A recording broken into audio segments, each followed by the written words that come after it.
Hey there everyone, this is Life. Welcome back to my playthrough of Etrian Odyssey 3. Today we are going to do the second floor quest, as well as maybe reach the third floor and do a few things there.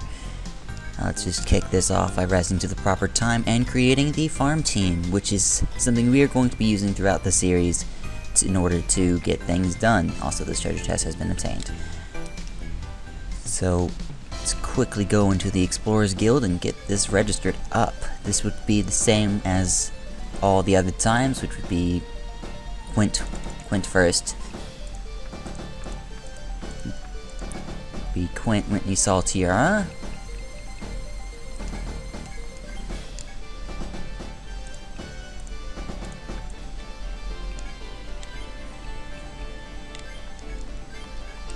And form the group here. And this is where things get fun. When I make farm teams, I always include Vincent because he's the easy way out and he keeps people going. And we need harvestry on everybody, essentially. The reason I don't have 5 people doing harvestry is because this having 4 people get harvestry will allow you to have 20 in each points. Now you can hold 60 items, so if you do the math, you can go and get a take, a mine, and a chop point all at once with this kind of team, and you'll have all of the things. All of your inventory space is going to be filled, and you get all of the money. So that's the main reason. Now after they all get harvestry, they're going to start branching different ways in order to fill different jobs. Probably going to get like a few of them to get safe stroll and others to go elsewhere, but for now the harvestry setup is essentially useful enough because the enemies in here are not that dangerous, and I say that without getting any prior armor or weaponry. So, alright. And then we dive into the labyrinth and we do this classic thing. It's called grinding. Yeah, you may have heard of it, but essentially what I'm going to do is I'm going to first go to the chop point, as I said I would do earlier, and along this route we can sometimes run into lynxes. I'm not really afraid if we run into one, but essentially we just gonna come over here, grab all the things from this spot, and then I can have Vincent to mark it out of here with no repercussions. Triple fang fish is no problem for these guys.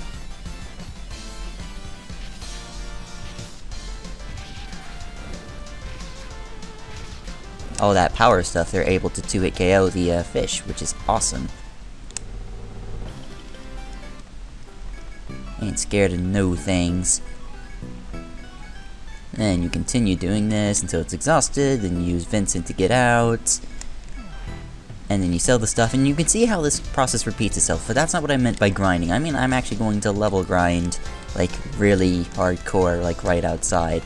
So, yeah, I'm gonna see you guys in a little bit after I get that done. Okay, now that I've made back the funds, let's just go into the labyrinth and do something a little dangerous. I may want to save before you do this. We're going to dive into the second floor and try to get the small flower that we need for the quest.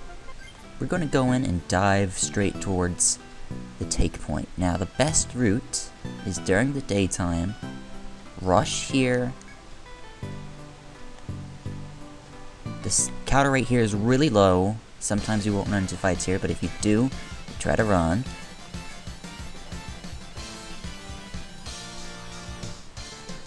You get unlucky sometimes.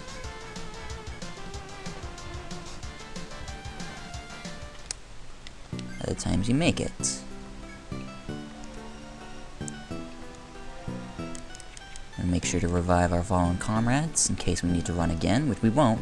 Because we survived that, we can come in here, get our 20 points of justice, and all these small flowers. We might get access to the hibiscus, yes we do. I'll do this twice, then I'm gonna back off because as you do that, the chances of you getting nuked by something just become further increased. I like to usually go to 2, or risk 2 or 3, and then stop when that kind of thing happens, because essentially as you find dangerous materials, you'll continue to get dangerous materials until you say no. It's also a good way to figure out how to avoid getting those materials when you're trying to get the regular materials. Viscous gives us the elemental oils, which are very useful later on. Derica B, which is also really good, and Nectar, which is what the quest was involving.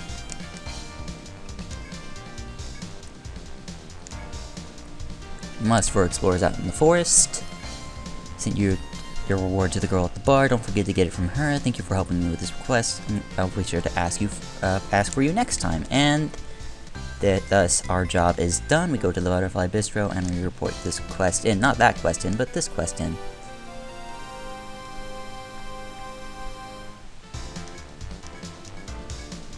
She'll give us the Volt Hammer, and our farm team will get a nifty 1000 experience, of which nobody gains anything, but that's okay. And with the hammer down, I'm gonna rest till night.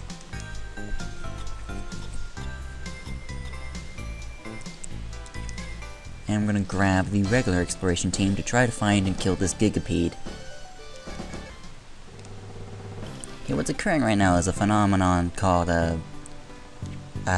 it's called accidental grinding, where you're trying desperately to find one particular thing, and throughout find that particular thing, you run into everything except that particular thing that you were looking for, and that's the Gigapede. Like, it took way too long to find this guy.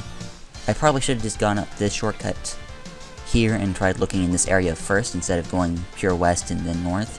That might have triggered me finding him sooner. He's more commonly found in this northern part of this side of the map. And then once again, he can only be found at night too, so that a lot of stigmas here that make him really more difficult to find than I would like.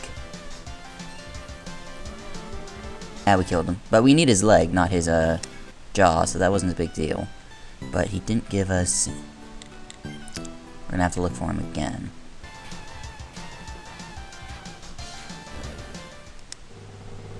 Wow, okay, we have a waste knot level 1. And we still haven't found his item. Usually if you have waste knot even at level 1, you're going to find this guy's item more frequently than not.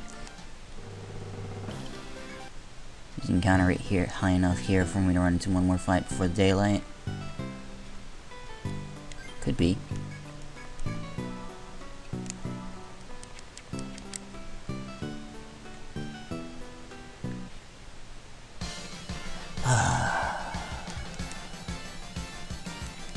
Item errands for days.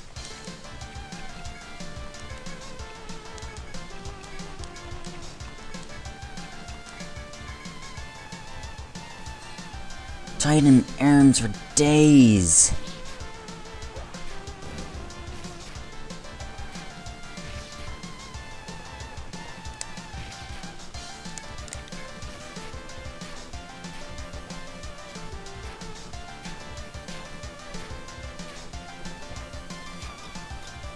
And it's daytime. Ugh. Blech. Alright, so we failed to run into enough Gigapedes. We failed to get the item the first night. That usually doesn't happen. Usually the first time you intentionally hunt for these things, you're gonna get them. But nope, not for us. Not right now. Not right now. Got the Panzerstature, that's great, but we want the Palish, not the Panzerstature. Right, so usually that doesn't happen. Usually there isn't a failure in trying to get the Gigapede's leg. But we're just gonna have to try again. So, here we go, diving in again. There we go, here's a Gigapede. Jesus. Might have been easier to find them over here. We'll charge tactic this, why not? We don't care if we accidentally kill the Gigapede.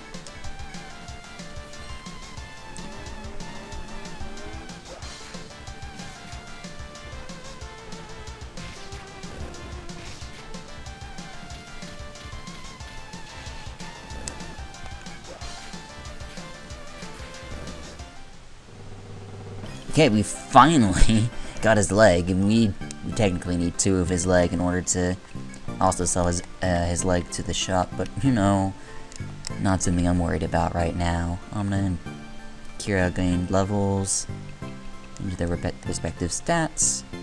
Zara's gonna continue getting Dark Ether, and Vincent's pretty much done. I'm gonna stay around here, see if I can't find another Gigapede very easily, and kill it for another leg, and then we'll go back.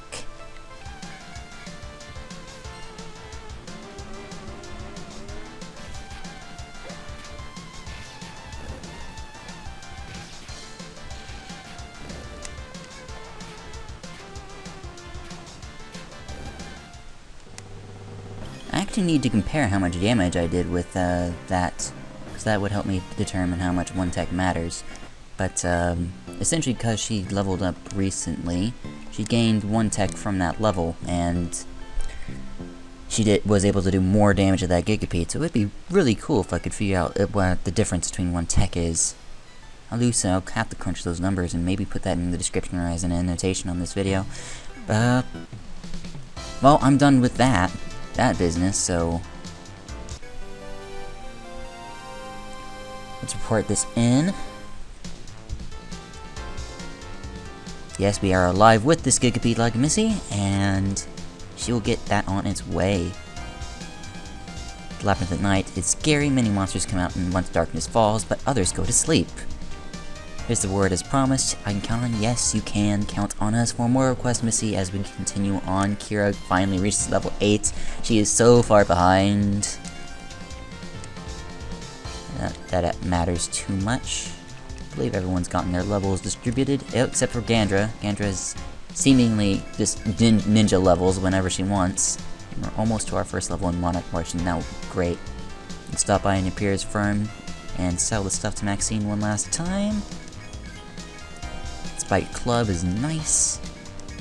We didn't get the palace yet. I think we're like only if we're only one tail away, I'm gonna be sad. Spike Club 32 with hits, that's pretty good. Yeah, we only need one more. Oh man, I called it. Oh well, so this has dragged on a while for me, so we're not going to touch the 3rd floor today. Hey there everyone, this has been Liferick as always. I thank you for watching. This recording lasted for 50 whole goddamn minutes, but you're only going to get to see 10 of it. See you guys then, bye.